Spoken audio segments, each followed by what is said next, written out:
the Drops of Stupider. You look confused. We, with the help of a listener, and now I'm just going to call him associate producer Jake in Chicago, we have been playing some of the greatest moments in TBTL history over the past 12 years as nominated by and then voted on by the listeners.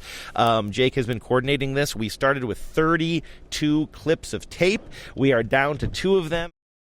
Which is, by the way, genius. Good job, Jake. Yeah, that's I like the subcategories. It's great. But I feel like once you put them in the subcategories, you lose whatever that head-to-head thing was. Sure, right. Yeah, that's true. Okay, so this is obviously some judgment call. Get back too, to us, Jake, sense, when your bracket makes freaking sense, dude. No way, this is great. All right. No, this is actually really awesome. This is certainly better than if I would have put it together. You would have put together something really good because you're detail-oriented. This is better than I've tried this for Song of the Summer, but for some reason this is Zazzy or his bracket's better.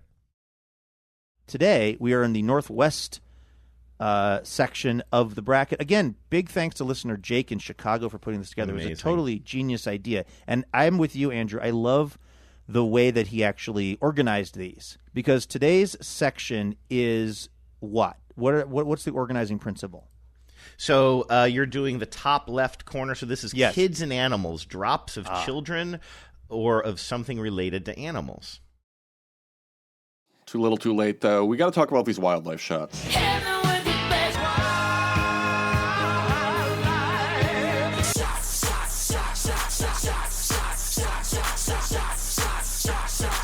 We got a crab, of course. We got a heron. We got snake. We got dolphins and the white barn owl that looks like Thomas's favorite Pokemon, Rowlet. I was very happy to see this owl.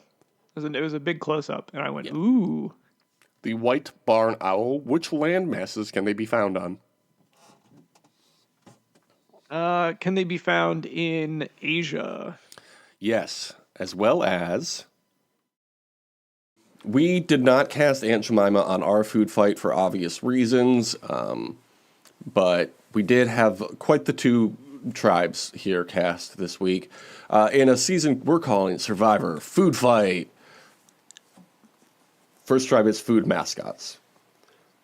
Let's run through these and just give me any immediate thoughts you have, Thomas. Chester Cheetah, Count Chocula, Gorton's the Fisherman, Jolly Green Giant, Little Debbie, Mr. Peanut, Morton's Salt Umbrella Girl, I don't know her name, Pillsbury Doughboy, Tony the Tiger, and Toucan Sam. What do you think of this tribe? I think that Chester Cheetah has a real strong, game. I think that he's got a real shot to win this thing. Tony the Tiger, I think, is going to be a little too type A. Mm-hmm. I think people are going to get sick of him. He's going to Boston Rob it. I'm trying to think of who else. I think you could potentially, I think Pillsbury Doughboy's kind of non-threatening, so I think potential GOAT there. Okay, sure. And I'm trying to think of who else is in there. Mr. Peanut, dark horse candidate. I don't trust Mr. Peanut to make it far. I think he's going to be like David Sampson on Kagayan, where he thinks he's like the best guy ever, and then he gets voted out immediately. I guess that's a lot of people on this show, but... Well, that's true, yeah. I think they probably all think they're hot shit. Yeah. And then their opponents are the fast food mascots tribe. This was not a thing in Food Fight the movie, as far as I can tell. We've got Bob the Big Boy. Did you know Big Boy's name is Bob? I did not know that. That is very good to know, though. From the Big Boy franchise of restaurants. Chuck E. Cheese, Chuckles Entertainment Cheese. Charles Entertainment Cheese, excuse me.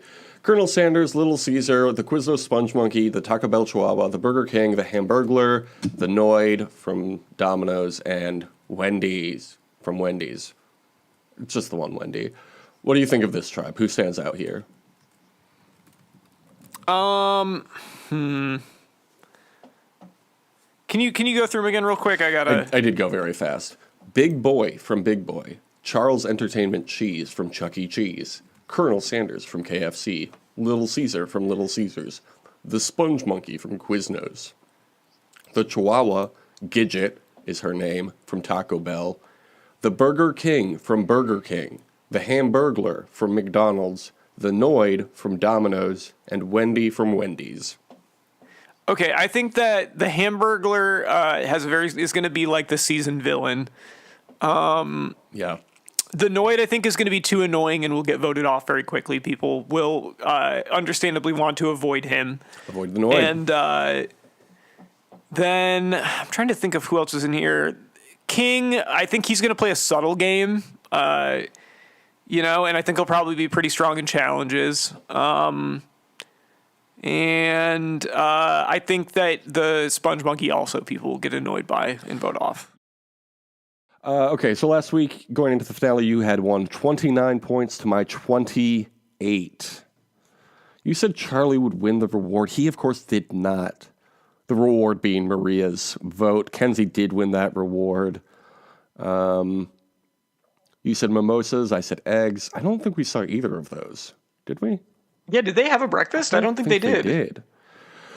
They did not partake of the optimistic meal for the first time in a long time. What is that from? It's from Patriot. Okay, I thought so. It sounded like something from Patriot, yeah. Got the whole day ahead of you. You said Charlie would immune immunity. I said Maria would. Neither of them did. Nobody said my baby to Charlie. Not even Maria with her final vote. Charlie never turned on any of his allies after eating the eggs. I guess he turned on Maria. Holy shit. Was Maria one of... Well, Maria wasn't really his ally at that point, and also there were no eggs. There were no eggs, yeah.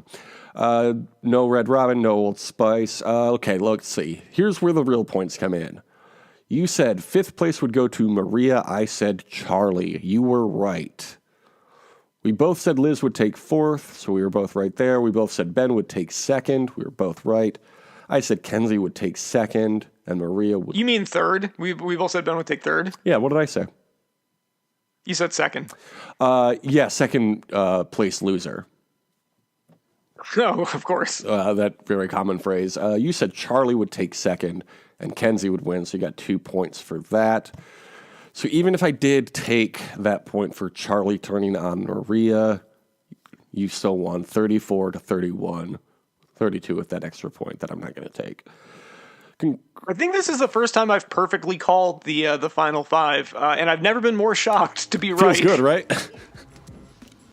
Yeah, careful what you wish for.